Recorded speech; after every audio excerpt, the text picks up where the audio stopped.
I'm having a hard time with the angle of it. Higher? That's where it was before, you dorcas. I got you. Right there is where it needs to be. Okay. Yeah, pretty. Here is our rainbow swirl soap. This one was so fun to make, but it was also quite a commitment. I've never done a loaf soap like this before, and it was potentially a lot of soap to waste. It ended up being almost 4 pounds of soap. The technique that I'm using is called an acorn swirl. It was discovered by Sass at Oakleaf and Ocotillo Soap Company. I'll link her video on how she does it below. But we'll be doing 6 layers. This first one is red.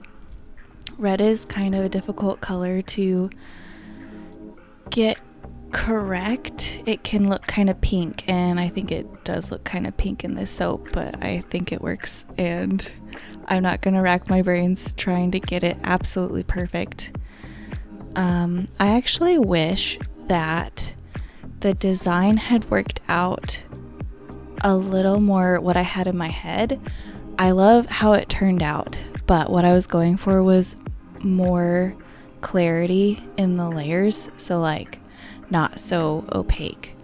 And obviously I've got to try this again. I had a great time doing it, and I'll try to get the colors a little better next time. It can just be difficult to get the color concentrations right when I'm used to working with such small amounts of soap, and translating it to bigger amounts of soap apparently was a struggle for me. This is the orange layer. So what I've done is I've let the red layer set up for a couple minutes, and we've mixed up the orange layer, cooled it down a little, and I sprayed it with rubbing alcohol to help the layers stick better. And now I'm pouring all of the orange soap over, and then what we're gonna do is stick my thermometer in it and try to get some swirls.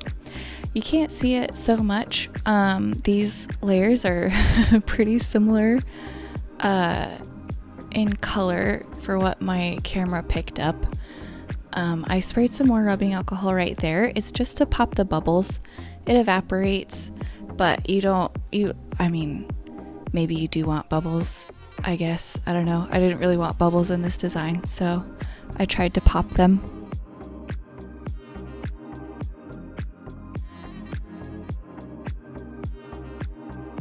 Oh. Soap paralysis demon. That's what the soap sees in its nightmares. The fragrance that I'm using is called Morning Sunlight. It's a citrusy and floral scent that I really like. To me, it's a bright scent.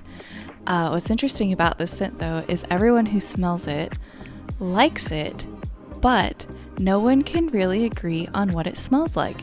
So you might notice in my product description, I put all of the fragrance notes in because some people really hone in on certain smells more than others. So hopefully you get a good idea of what it could smell like for you. Here is our yellow layer. I just love how this looks. The red and orange and yellow really just remind me of the sunset soaps that I did last month. In fact, I did those for the Makers Challenge last month, and this month's is Child's Play. And we did submit this soap for that challenge, mainly because, well, no, not mainly. I'll tell you my main reason in a bit, but I was having a really hard time emotionally preparing to make this soap because it was such a big commitment. It was almost 4 pounds of soap, and I was really scared of messing it up. But kids, when they play, they just go for it, and I really appreciate them for that. Obviously, there's times where they go for it and it doesn't work out, but they typically just bounce back. And I realized I just need to go for it. I need to play around with this. This green looks interesting here because I've used a color block, which is a super concentrated colored block of soap. I typically do it when I have a colorant that doesn't mix into the soap very well. So if I mix up a lot of it into a little bit of soap, it can be easier, and then I mix that amount of soap into a bigger amount of soap. You can also see here the little pock marks in the top where I keep poking the soap to see, how it's doing as I'm waiting for it to set up. This soap did take quite a while to make because I had to wait in between each layer, and I also had to heat up the soap while I was waiting and cool it down. So the timing was a little difficult on this one, but I think it worked out. I would have loved if it was a bit more swirly, but just practicing, just experimenting. I don't love this green, however. I think out of all of the colors in this, it turned out to be my least favorite. I wanted it to be more clear. It's pretty opaque here. I mean, obviously it's still a beautiful soap. It's still very usable. It just wasn't what I had set in my heart. But it's okay. Sometimes my heart is Shrek colored. There's my beautiful bonnet. Sometimes when I make soap, I'm video chatting with my family, and last time I video chatted with them, I wasn't making soap, and my mom said, "It's nice to see you without a hairnet on." I didn't think I was doing it that often, but apparently I was. It's just nice to have something to do while I'm talking. This blue I also used a color block for, which is why it's basically already mixed in.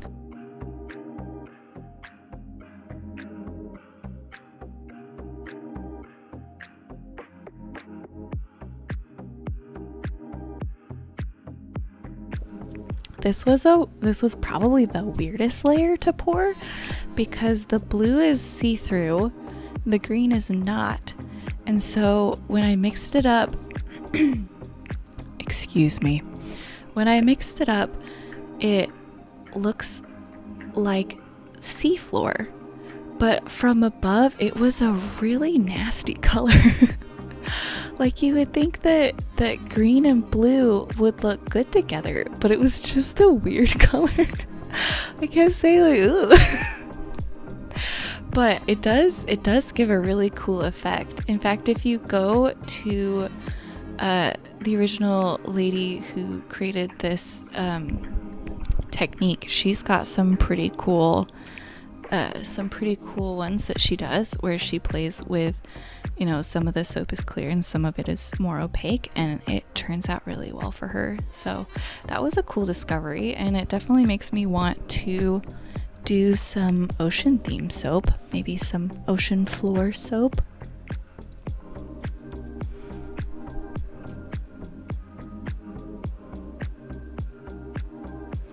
All right, we are ready for the last layer. Purple. I love purple.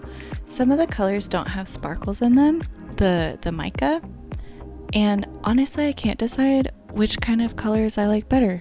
Just, they're both pretty. The micas that we use are synthetic, so they're more ethical.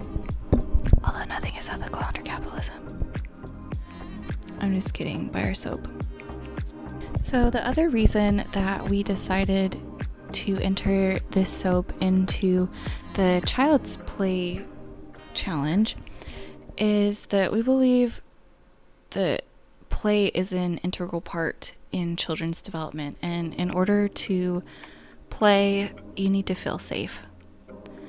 So we are donating part of what we make from this soap to a charity. I'm not actually going to say which charity it is because it's a bunch of lawyers, and from my understanding, it's not okay for us to use their name in our marketing, like if we use it as a selling point. And I could email them and get permission, but I feel really silly doing that because it would waste their time. And I don't know, you're just gonna have to trust me. They specialize in litigation, public policy, and education in LGBTQ plus issues, which is something that has been important to Keenan and I. Not all of our lives, but much more recently we've realized the impact that, the world and the current state of things has on the people that we love. And we want to be a part of changing the world for the better and working on human rights and making it so that kids can feel safe to play. Well, I don't have a sneak peek for the next upcoming video, but I've got some summer soaps planned. It's not quite summer yet, but it's definitely warmed up where we are in Georgia. And I do have more of an ASMR video coming up. I wrapped and put all these soaps into their boxes, so hopefully that's fun. I don't understand ASMR. Like I'll listen to it because it's a little soothing, but Keenan gets the ASMR tingles. All right, it's a few hours later. Hopefully this is all, okay, I know it's all set up. That's what I was thinking at the time. Hopefully this is all set up. I just love that peel. I got this mold from Joann's specifically because it's clear and I use a coupon. It just is really cool to see the soap design take shape in the mold. It is more difficult to get out, and I kind of wish I'd had Keenan do this part. And there are fingerprints all over the soap. I'm sorry, it's just kind of how it is with this mold. My hands are clean, I promise.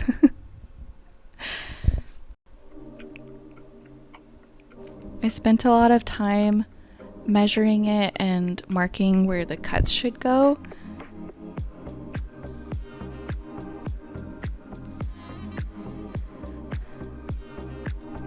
And I tried this miter box that I bought specifically to cut soap, and it didn't work out.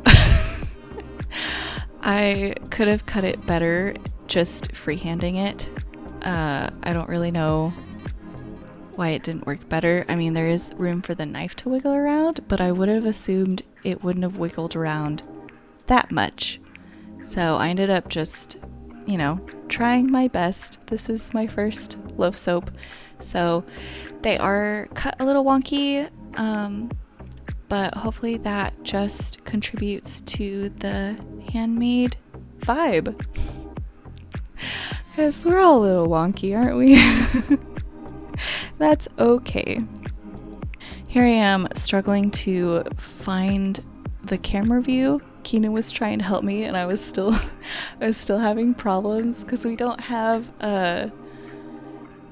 on a traditional camera, you've got the little view box, and I don't have that, and I'm apparently just bad at guessing where the lens is pointed. But we figured it out. He helped me as he always does. I hope this helped you feel a little bit of pride and a little hopeful. You can check out our listing on Go Imagine for some more information about this soap and some more pictures. And I hope you enjoyed and that you have a good rest of your day. Bye.